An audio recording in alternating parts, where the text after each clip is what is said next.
High বন্ধুরা, আমি Mamun new Holland থেকে। আজকে আপনাদের দেখাবো নিয়ম 36-2 হেড ল্যাম্প মানে হেডলাইটের কথা বলবো।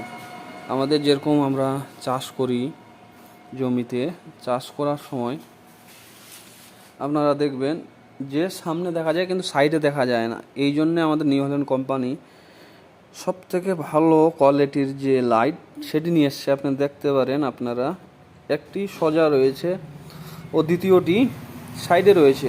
তার অর্থ হলো কি, যদি আপনি সোজা লাইটটা যদি দেন তাহলে কিন্তু দূরত্ব অনেক দেখতে পাবেন এবং সাইডে দেখা যায় না। তার জন্য আমাদের ক্যাট লাইট দিয়েছে। এই লাইটটার নাম হলো ক্যাট লাইট, মানে চারোদিকে জন্য সুন্দরভাবে দেখা যায় এবং সুন্দরভাবে আমাদের কাস্টমাররা যারা আছেন তারা সুন্দরভাবে চাষ করতে পারে। ধন্যবাদ। ভিডিওটি ভালো লাগলে অবশ্যই চ্যানেলটা সাবস্ক্রাইব করবেন, সাপোর্ট করবেন।